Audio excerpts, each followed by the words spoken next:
This new battery is going into 30 production vehicles this year. Not concept cars, not prototypes, real vehicles on the actual road. And it could be the blueprint that changes Rivian and Tesla forever because it directly tackles the problems that drivers just like me complain about the most. Cold weather range loss, packs that cost a fortune to replace, and trip planners that feel like, well, a finger in the wind. This groundbreaking new hybrid battery is called Freevoy. Not hybrid like gas plus electric, but hybrid chemistry. Sodium and lithium side by side in the same exact battery pack. And here's why you should care. Freevoy isn't the same gimmicky technology that maybe could be someday. It's being built by CATL, the world's largest battery company with nearly 40% of the global EV market. They already supply Tesla and work with nearly every major automaker, and now they're betting big on sodium. Let's put this all into perspective. In the first half of this year alone, CATL shipped over 190 gigawatt hours of EV batteries. That's enough energy to keep every single home in Los Angeles powered for up to 8 days. That's nearly 40% of the entire global EV battery market. In fact, CATL built that empire on lithium. They mastered it, they scaled it, they already supply Tesla, and they sell to Rivian's rivals. But now? Well, instead of doubling down on lithium, they're pivoting into sodium. So the real question is, why risk your crown jewel unless you know something everyone else is sleeping on? And here's the real genius of Freevoy. It's not sodium versus lithium, it's sodium plus lithium working together. For example, if you're on a freezing Rivian camping trip in Minnesota, sodium could take the lead. And unlike lithium, sodium keeps about 90% of its usable power even at minus 40 degrees. And conversely, if you're on a road trip across Texas, the lithium portion of the battery could help with peak charging performance and unmatched energy density.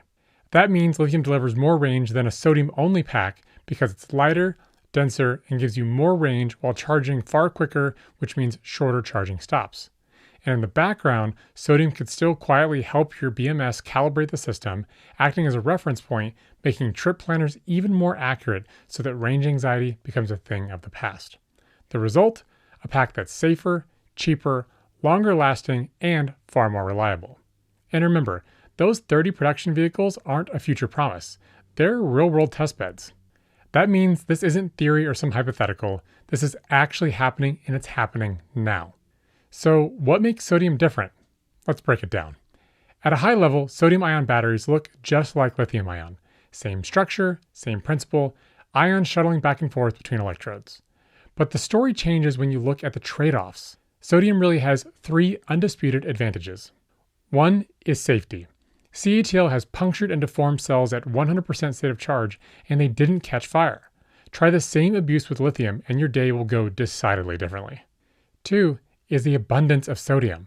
It's about 1,000 times more common than lithium, since at its core, it's just salt. We have literal oceans of the stuff dissolved in seawater. 3 is cold weather resilience. Sodium keeps working even at extreme temperatures, like 40 degrees below zero. Lithium packs lose a huge chunk of range before that, which vastly impacts how useful they are in colder conditions. And there's more. Lithium is heavily concentrated in a handful of countries, coupled with the fact that refining it is dominated by China. Compare that to sodium that can be sourced just about anywhere.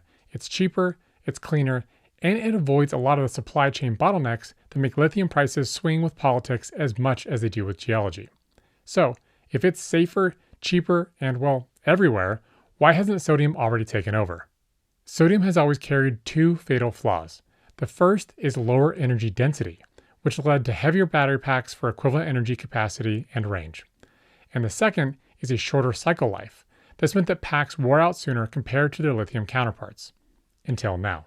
CATL says that their new sodium cells, branded as NACS, solve these flaws in pretty dramatic fashion. First, there's the energy density. CATL has been able to get their sodium cells up to 175 watt-hours per kilogram. This is within spitting distance of the highly popular LFP battery packs that have around 185 watt-hours per kilogram and have been proven to be extremely compelling options in many applications. In fact, it's one of the more popular battery chemistries around the world outside of North America. Sodium density is finally competitive with LFP. Next is longevity. What started as a weakness compared to even more traditional chemistry, let alone LFP, has actually turned into a strength. Sodium cells now get between 2 and 3 times the number of cycles compared to the current workhorse LFP, which is found in vehicles like the dual standard Rivian R1s, and nearly 10 times the number of cycles compared to NMC, which is what you find in the large and max battery pack variants of the Rivian R1S and R1T. So not only are these cells reaching very usable levels of density, their longevity and endurance is unmatched. And while that may sound great, what about the price? If these cells are so durable, surely they have to cost more, right? Here's the most shocking part of the sodium story. They're actually cheaper than any other cell to produce, at least according to CATL's claims. And I'm not talking cheaper in the way that automakers like to squeeze pennies out of each little plastic piece of your interior. I'm talking wildly cheaper. CATL claims they can produce sodium cells at just $10 per kilowatt hour. Compare that to today's lithium price of around $115 per kilowatt hour, and that's a staggering 91% drop in cost for one of the most expensive components of an EV. To put that into context, lithium took 15 years to fall 92%, from around $1,400 per kilowatt hour to the current $115. CATL is suggesting sodium could deliver another 90% drop in as little as 15 months. The same collapse in cost that made EVs viable in the first place, only this time it could happen in months instead of decades. If you're into these kind of breakdowns, a quick like goes a long way, and subscribing means that you'll see the next one as soon as it drops. Okay, so Freevoy batteries blend the chemistries of both sodium and lithium, but sodium-only packs are just as important, and in some cases, even more valuable. There are 3 main applications where sodium-only will be a complete paradigm shift. First is commercial fleets. Think buses, delivery vans, and semis. These chew through batteries because they get so many more cycles compared to privately owned vehicles.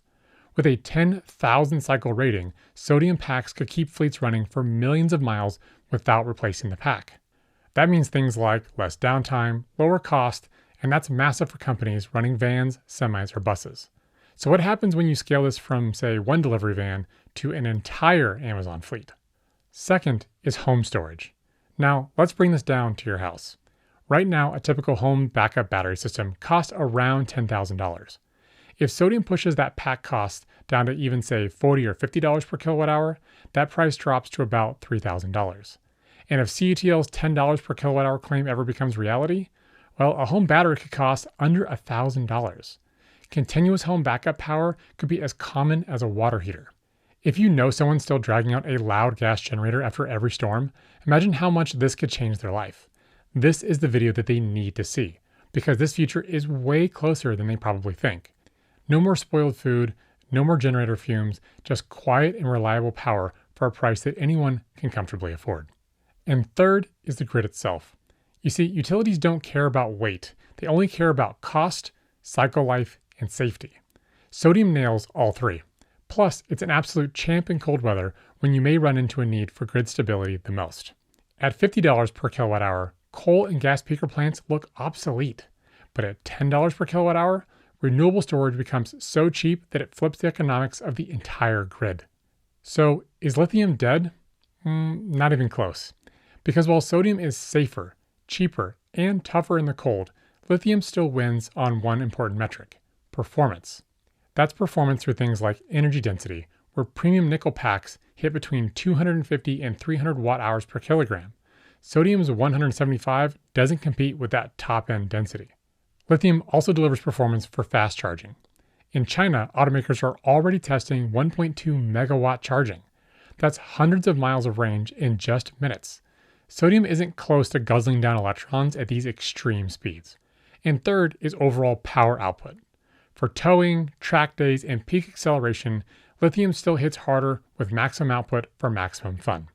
In simple terms, sodium is the workhorse and lithium is the thoroughbred. And here's the thing, CATL isn't alone. BYD is also building sodium factories. This is no longer one company's gamble. It's a shift the industry is mobilizing for. I send out a weekly breakdown before most of this ever hits headlines, including stories that don't always make it into a video. You can sign up with the link below and get your update every Friday delivered to your inbox. Okay, so here's the takeaway. Freevoy, the hybrid pack, rolls out in 30 production EVs this year. That means real-world data, real drivers, and real proof of whether sodium can deliver in this mixed chemistry battery pack. Sodium-only packs could slash costs for fleets, homes, and the grid. Plus, CATL, with nearly 40% of the global market, is pushing the change in a way that forces all the players to take notice. For Rivian drivers, this could mean affordable packs and future models that last for decades. For Tesla, it could unlock the long-promised hyper-affordable Model 2 years sooner than originally expected, when the hyped 4680s failed to deliver on the massive cost improvements that Tesla had hoped. If Freevoy proves itself in these 30 production cars slated for this year, Rivian and Tesla won't have the luxury of ignoring it. The reality is the blueprint is on the road today, but the real disruption is just beginning. In fact, YouTube's already queued up the next step in this story. Go here to see where this all goes next. Until next time, stay curious.